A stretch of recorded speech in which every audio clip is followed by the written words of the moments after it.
खबर खटीमा से है, जहां युवती का जो है सर कटा हुआ मिला है, जिसके चलते इलाके में हड़कंप मच गया है। बता दें कि प्रेमी ने अपनी प्रेमिका के धारदार हथियारों से गला रेत कर उसकी हत्या कर दी। दरअसल वो विवाह में बाधा बन रही थी, जिसके चलते प्रेमिका को प्रेमी ने मौत के घाट उतार दिया। उत्तराखंड के जनपद उधम सिंह नगर में ये पूरी घटना हुई है। बता दें, भारत नेपाल सीमा से सटे खटीमा क्षेत्र में युवती की सर कटी लाश मिलने से इलाके में हड़कंप मच गया। जानकारी के मुताबिक पुलिस ने युवती का धड़ बरामद कर लिया है, जबकि सिर अभी तक नहीं मिला है। वहीं विवाह में बाधा बन रही प्रेमिका की प्रेमी ने धारदार हथियारों से गला रेत कर हत्या कर दी। वहीं युवती की गुमशुदगी हरियाणा में जो है दर्ज हुई थी। हरियाणा पुलिस मामले की जांच करते हुए यहां तक पहुंची और हत्यारे की निशानदेही पर शव बरामद किया। जानकारी के अनुसार सितारगंज के ग्राम गौरी खेड़ा निवासी 25 वर्षीय मुश्ताक अहमद पुत्र अली अहमद की बंगाली कॉलोनी नानक मत्ता निवासी 32 वर्षीय पूजा विश्वास से रुद्रपुर रोडवेज स्टेशन में हरियाणा जाते वक्त मुलाकात हुई थी, जहां से दोनों में प्रेम प्रसंग हो गया। पूजा अपनी बहन के साथ हरियाणा में स्पा सेंटर में काम करती थी। दोनों में प्रेम प्रसंग होने के बाद वह गुड़गांव हरियाणा चले गए और लिव इन रिलेशनशिप में रहने लगे। वही मुश्ताक कैब चलाने लगा। इसी बीच मुश्ताक अपने घर आया और नवंबर 2024 में दूसरी महिला से शादी कर ली। लिव इन रिलेशनशिप में रह रही पूजा को जब पता चला कि मुश्ताक ने दूसरी शादी कर ली है, तो वह उसके घर पहुंची और उसने शादी का विरोध किया, तो मामले में पंचायत भी हुई। इसके बाद मुश्ताक लिव इन रिलेशनशिप में रह रही पूजा को इस्लाम नगर खटीमा में अपने बहन के घर लेकर आया। वही 16 नवंबर 2024 को वह पूजा को नंदना काली पुलिया अंडरपास नहर के पास ले गया, जहां उसने उसकी गला काटकर हत्या कर दी और धड़ को सर से अलग कर दिया। वही चादर में लपेटकर वो और सिर को कट्टे में डालकर नहर में फेंक दिया। पूजा की छोटी बहन उर्मिला ने जब बहन के कई दिनों तक न आने पर अपने परिजनों को बताया, तो परिजनों ने उसे बताया कि वह इधर नहीं है। इस पर युवती के परिजनों ने सितारगंज कोतवाली में पुत्री के लापता होने की सूचना दी, लेकिन गुमशुदगी दर्ज नहीं की गई। स्पा सेंटर में काम कर रही उसकी बहन उर्मिला ने 19 दिसंबर 2024 को गुड़गांव सेक्टर 3 हरियाणा थाने में बहन की गुमशुदगी की रिपोर्ट जो है दर्ज कराई थी और हरियाणा पुलिस ने मामले की जांच करते हुए लिव इन रिलेशनशिप में रह रहे मुश्ताक को बुधवार को पूछताछ के लिए हिरासत में ले लिया। मामले की जांच पड़ताल करते हुए हरियाणा पुलिस मुश्ताक को सितारगंज से खटीमा थाने क्षेत्र लेकर आई, जहां मुश्ताक की निशानदेही पर चादर में लिपटी सिर कटी हुई पूजा की लाश बरामद हुई है। कट्टे में बांधकर फेंके गए सिर की पुलिस ने काफी तलाश की, लेकिन सिर अभी बरामद नहीं हो पाया है। मृतका पूजा विश्वास के भाई सुभाष ने शव की शिनाख्त दुपट्टे से की है। पुलिस ने सिर कटे धड़ को कब्जे में लेकर उच्च स्तरीय पोस्टमार्टम जांच के लिए हल्द्वानी सुशीला तिवारी के अस्पताल में भेज दिया है। वहीं इस पूरे मामले में मृतका पूजा की बहन उर्मिला के द्वारा पुलिस पर लापरवाही बरतने का भी आरोप लगाया जा रहा है। साथ ही उसकी बहन की हत्या करने वाले आरोपी मुश्ताक और उसके परिजनों को सजा देने की मांग भी की जा रही है। वहीं इस पूरे प्रकरण में अभी तक पुलिस के स्थानीय वरिष्ठ अधिकारी मीडिया से नजर चुराते हुए नजर आ रहे हैं। द्वारा नागरिक चिकित्सालय खटीमा में एक शव को लाया गया, जो कि उनके द्वारा बताया गया कि 5 से 6 माह पुराना है।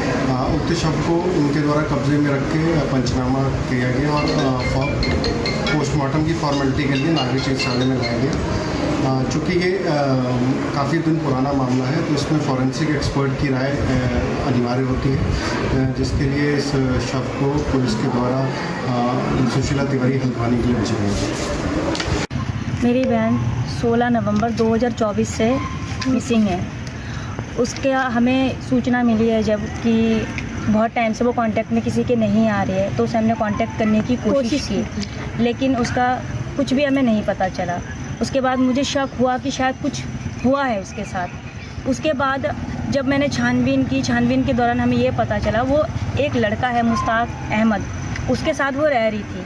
पर उसने पहले अपने आप को हिंदू बताया हुआ था मेरी बहन को कि मैं हिंदू हूँ, और हमें भी ये पता था कि वो हिंदू है। ये तो बाद में हमें पता चला कि वो मुस्लिम है। उसके बाद हमने कंप्लेंट कराने की कोशिश की वहाँ गुड़गांव हरियाणा में सेक्टर 5 में। फिर वहाँ से छानबीन के बाद हमें पता चला कि वो 10-15 दिन से सितारगंज में रह रहे थे। फिर हम सितारगंज थाने में कंप्लेंट करवाने गए, लेकिन वहाँ हमारी किसी ने कोई कंप्लेंट नहीं की। 2 बार गए और वो उन्हीं को ही धमका रहे थे कि तुम्हें हम अंदर कर देंगे, लेकिन उन्होंने हमारी कोई भी नहीं सुनी। फिर उसके बाद मैं हरियाणा पुलिस में गई, वहाँ रिक्वेस्ट की, सर आप मेरी हालात समझिए, वो मिसिंग है, इतने दिन हो गए हैं, उसको प्लीज़ ढूंढ के दीजिए। तब मेरा एफआईआर वहाँ पे लिखाया गया है। वहीं मसूरी के स्प्रिंग रोड और मोतीलाल नेहरू मार्ग पर सड़क किनारे अनाधिकृत रूप से हो रही स्कूटियों और कारों की पार्किंग के कारण स्थानीय लोग काफी ज्यादा परेशान हैं, जिसको लेकर स्थानीय लोगों ने क्षेत्रीय सभासद जसवीर कौर के नेतृत्व में मसूरी पुलिस को ज्ञापन देकर स्प्रिंग रोड और मोतीलाल नेहरू मार्ग पर सड़क किनारे पार्क गाड़ियों को हटाने के साथ ही जाम से मुक्त करने की मांग भी की है। लोगों ने यह बताया कि मसूरी स्प्रिंग रोड और मोतीलाल नेहरू मार्ग पर सड़क किनारे आसपास के होटल और होम स्टे संचालकों के द्वारा गाड़ियों को पार्क कराया जा रहा है। वहीं रेंटल स्कूटी संचालक भी बेतरकीब तरीके से स्कूटियों को भी सड़क किनारे पार्क कर रहे हैं, जिससे हमेशा जाम की स्थिति रहती है, जिस कारण उनको भारी दिक्कतों का सामना करना पड़ रहा है। उन्होंने ये भी कहा कि 2 मिनट का सफर तय करने के लिए उनको 2 से 4 घंटे लग रहा है, परंतु इस और न तो प्रशासन का ध्यान है, न ही पुलिस ध्यान दे रही है। इस संबंध में कई बार पुलिस के उच्च अधिकारियों के साथ ही स्थानीय प्रशासन से भी शिकायत की गई है, परंतु पुलिस द्वारा मात्र चालान की कार्रवाई की गई है। इससे अनाधिकृत रूप से सड़क में गाड़ियां पार्क करने वालों को कोई भी फर्क नहीं पड़ रहा। लोगों ने यह भी कहा कि आपातकालीन समय में भी स्प्रिंग और मोतीलाल नेहरू मार्ग से निकलना असंभव है, क्योंकि वहां अक्सर जाम की स्थिति बनी रहती है। अगर कोई बीमार पड़ जाए तो उसको समय से अस्पताल पहुंचाना असंभव है। लोगों ने यह भी कहा कि आपातकालीन समय में भी वहां से निकलना संभव है, क्योंकि वहां अक्सर जाम की स्थिति बनी रहती है और अगर कोई बीमार पड़ जाए तो उसको अस्पताल पहुंचाना काफ़ी दिक्कत हो जाता है। उन्होंने ये भी कहा कि अगर मसूरी स्प्रिंग रोड मोतीलाल नेहरू मार्ग के सड़क किनारे खड़ी गाड़ियों को नहीं हटाया गया और जाम से निजात नहीं मिला तो सभी स्थानीय लोग पुलिस के खिलाफ आंदोलन करने के लिए मजबूर होंगे। पुलिस द्वारा अगर जल्द कोई ठोस कार्रवाई नहीं की गई तो उसको लेकर वह कानून अपने हाथों में भी लेंगे, जिसकी संपूर्ण जिम्मेदारी मसूरी पुलिस की होगी। हम जब भी उस वाले रूट पे निकलते हैं, स्प्रिंग होटल के ऊपर वैसे ही संक्रम रास्ता है, वो प्रॉपर वे में मतलब सुबह के टाइम पे भी हमें प्रॉब्लम होती है, ट्रैफिक हमेशा फेस करना होता है। आधा 1 घंटा हम कंटिन्यू वहाँ पर पहले लेके चलते हैं, आधा घंटा या 1 घंटा हम पहले निकलते हैं। प्लस बच्चों को छोड़ना है, कोई इमरजेंसी वाला केस हो जाए तो सवाल नहीं है जो वहाँ पर से कोई निकल जाए। उसमें क्या है, अगर हम शाम को जाना चाहते हैं, शाम को कोई भी वहाँ ड्यूटी पे नहीं रहता, दिन में भी अगर कोई ड्यूटी पे रहता है तो चलो हल्का फुल्का कंट्रोल रहता है। शाम को 5 बजे से लेके और रात को 9-10 बजे तक का तो 4-5 घंटे का परमानेंट रूट ही बन गया है कि इतना टाइम तो हमें देहरादून से आने में यहाँ नहीं लगेगा जितना हमें स्प्रिंग रोड पे एंटर करने में लग जाता है। अगर कोई हमें मेडिकल इमरजेंसी है, कोई हमें और काम है, कोई हमें बाजार का काम है, कुछ देखो घर के लिए सामान भी लेना है, कुछ और भी काम है, तो काम हमें करने के लिए 5 घंटे मिनिमम चाहिए। सर इतना टाइम किसी के पास भी नहीं है कि 5 घंटे हम उसी काम को दे पाएं, क्योंकि हम देख रहे हैं कि वहाँ पर डेली परेशानी है। सबसे ज़्यादा इस शहर में हम परेशान है टैक्सी वालों से। पहले कपूरथला रोड पे आप देखिए नीचे से ऊपर तक टैक्सी खड़ी है, अब स्प्रिंग रोड पे टैक्सी खड़ी हो गई और वो टैक्सी एक दिन नहीं कम से कम 5-5 दिन तक वहीं खड़ी रहती है, हटती नहीं है। और अगर हम पुलिस को फ़ोन करते हैं, पुलिस चालान करती है। चालान कोई इसकी प्रक्रिया नहीं है, क्योंकि चालान उनको कम से कम 2 महीने बाद मिलता है। ऑनलाइन चालान होता है, 2-3 महीने बाद आता है, कोई फ़र्क नहीं पड़ता। बड़े खुश है जी हमारी गाड़ी खड़ी थी, हम चले गए। तो हमारा कहना, जैसे ही भाई साहब ने भी कहा कि उसको टो करके ये ऐसी जगह पर ले जाएं, और टो करने के बारे में भी हमने एसओ साहब को बोला था। एसओ साहब ने बोला हमारे पास ड्राइवर। वही मसूरी में मजदूर दिवस पर मजदूर संगठनों ने रैली निकाली और भाजपा सरकार के खिलाफ हल्ला बोल दिया। मसूरी ट्रेड यूनियन समन्वय समिति के तत्वाधान में विशाल रैली निकाली गई। इस दौरान सभी मजदूर संगठनों के द्वारा 1886 में श्रमिकों के शहादत को श्रद्धांजलि देकर याद किया गया और लड़हौर गुरुद्वारा चौक से बड़ी संख्या में ट्रेड यूनियन समन्वय समिति और मसूरी होटल वर्कर्स यूनियन और होटल गाइड कर्मचारी यूनियन, भवन निर्माण मजदूर यूनियन और मजदूर संघ, स्कूल कॉलेज कर्मचारी यूनियन के श्रमिकों ने विशाल रैली निकाली। रैली में मई दिवस के अमर शहीदों को सलाम और दुनिया के मजदूरों एक हो का नारा भी दिया गया। साथ ही समस्याओं से संबंधित नारेबाजी भी की गई। इसके साथ ही मजदूर संगठनों के श्रमिक पारंपरिक वाद्य यंत्रों की धुन पर लड़हौर बाजार, पिक्चर पैलेस, माल रोड और शहीद स्थल होते हुए गांधी चौक तक गए। वहां पर आम सभा को भी संबोधित करते हुए श्रमिक नेताओं ने केंद्र की बीजेपी की केंद्र और राज्य सरकार पर श्रमिक विरोधी होने का आरोप लगाया और उन्होंने कहा कि लगातार श्रमिकों पर अत्याचार किया जा रहा है। श्रमिक नेताओं ने श्रमिकों से आह्वान किया कि वे श्रम विरोधी सरकारों के खिलाफ लामबंद होकर लड़ाई लड़े। उन्होंने ये भी कहा कि 20 मई को सभी मजदूर संगठन केंद्र की मोदी सरकार द्वारा मजदूर विरोधी नीति अपनाए जाने पर राष्ट्रव्यापी आंदोलन करेंगे। इस मौके पर मजदूर नेताओं ने मांग की गई कि होटल, स्कूल कर्मचारियों का वेतन 24,000 रुपये किया जाए। साथ ही भवन निर्माण मजदूरों की दैनिक मजदूरी 1,000 रुपये की जाए। श्रम कानूनों पर छेड़छाड़ पर रोक लगाई जाए। साथ ही 8 घंटे काम और 8 घंटे आराम और 8 घंटे मनोरंजन की नीति को लागू किया जाए। सस्ती दरों पर आवास उपलब्ध कराया जाए और कॉलोनियों का निर्माण भी कराया जाए। नजूल की भूमि के पट्टे श्रमिकों को आवंटित किए जाए। ESI के मिलने वाली सुविधाएं भी दी जाए। वहीं रिझा बोझा श्रमिकों के किराए और मजदूरी में बढ़ोतरी की जाए। इस मौके पर मजदूर नेताओं ने केंद्र की मोदी और राज्य सरकार पुष्कर धामी को मजदूर विरोधी बताते हुए कहा कि पीएम नरेंद्र मोदी ने चुनाव के दौरान मजदूर के कई हितों को लेकर कई वादे और अच्छे दिन के सपने दिखाए थे, परंतु सत्ता हासिल करते ही पीएम नरेंद्र मोदी अपने वादे भूल गए हैं। उन्होंने कहा कि बीजेपी को 2027 के होने वाले विधानसभा के चुनाव में सबक भी सिखाया जाएगा।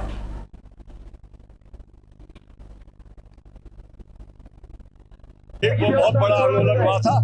उसके समय उन्होंने एक होटल मालिक के खिलाफ, कारखानों के खिलाफ जो अपनी आवाज उठाई।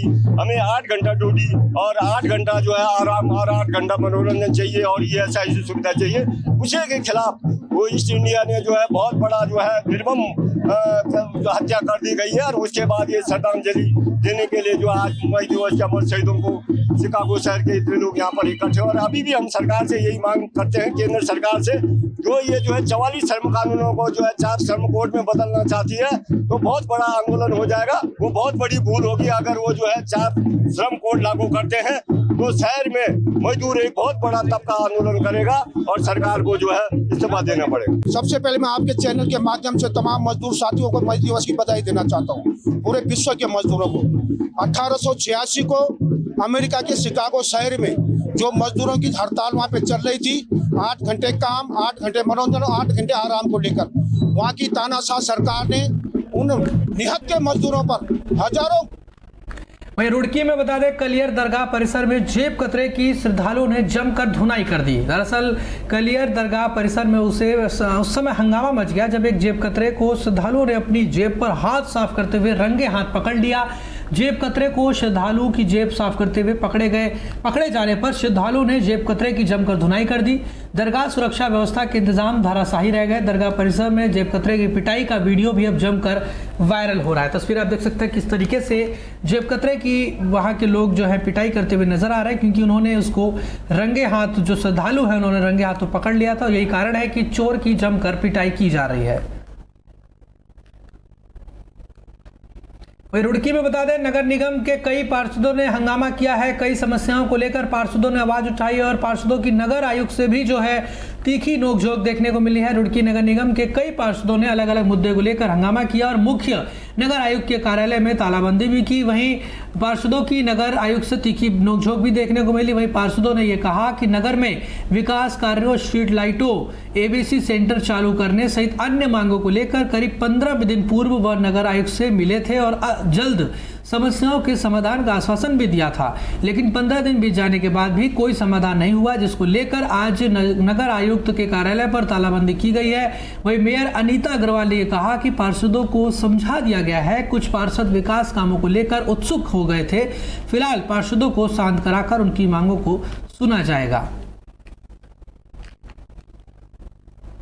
वही हरिद्वार में बता दें, बीजेपी नेता सुनील सैनी को पिछड़ा वर्ग आयोग का उपाध्यक्ष बनाया गया है। वही समर्थकों ने फूलमाला और मिठाई खिलाकर जोरदार स्वागत किया। सुनील सैनी ने केंद्र और प्रदेश नेतृत्व का भी आभार जो है वो जताया है। हरिद्वार से बीजेपी के नेता सुनील सैनी को मुख्यमंत्री पुष्कर सिंह धामी के द्वारा पिछड़ा वर्ग आयोग का उपाध्यक्ष बनाया गया। दायित्व मिलने पर समर्थकों ने फूलमाला और मिठाई खिलाकर सुनील सैनी का भव्य स्वागत किया। सुनील सैनी ने दायित्व मिलने पर केंद्र और प्रदेश सरकार नेतृत्व का आभार प्रकट किया। उन्होंने कहा कि उत्तराखंड के पिछड़े वर्ग के लोगों को उत्थान करना उनकी प्राथमिकता रहेगी। सरकार की जन कल्याणकारी योजनाओं का लाभ दिलाया जाएगा। उन्होंने ये भी दावा किया कि 2027 के विधानसभा चुनाव में बीजेपी को जीत दिलाने के साथ ही पुष्कर सिंह धामी को फिर से मुख्यमंत्री बनाने के लिए काम करेंगे। मैं केंद्रीय नेतृत्व और प्रदेश नेतृत्व का और यशस्वी मुख्यमंत्री श्री पुष्कर सिंह धामी जी का हृदय की गहराइयों से हार्दिक धन्यवाद और आभार व्यक्त करता हूं। और जो कार्य मुझे मिला है तो पिछड़े वर्ग समाज के लिए उसके जितनी भी लाभकारी सरकार की, केंद्र सरकार और हमारे उत्तराखंड सरकार की योजनाएं हैं, उनको जन जन तक पहुंचाना, उनको लाभ दिलवाना, शिक्षा के क्षेत्र में उनको आगे बढ़ाना। और 2027 यशस्वी मुख्यमंत्री जी के नेतृत्व में प्रचंड बहुमत के साथ हमें सरकार लानी है।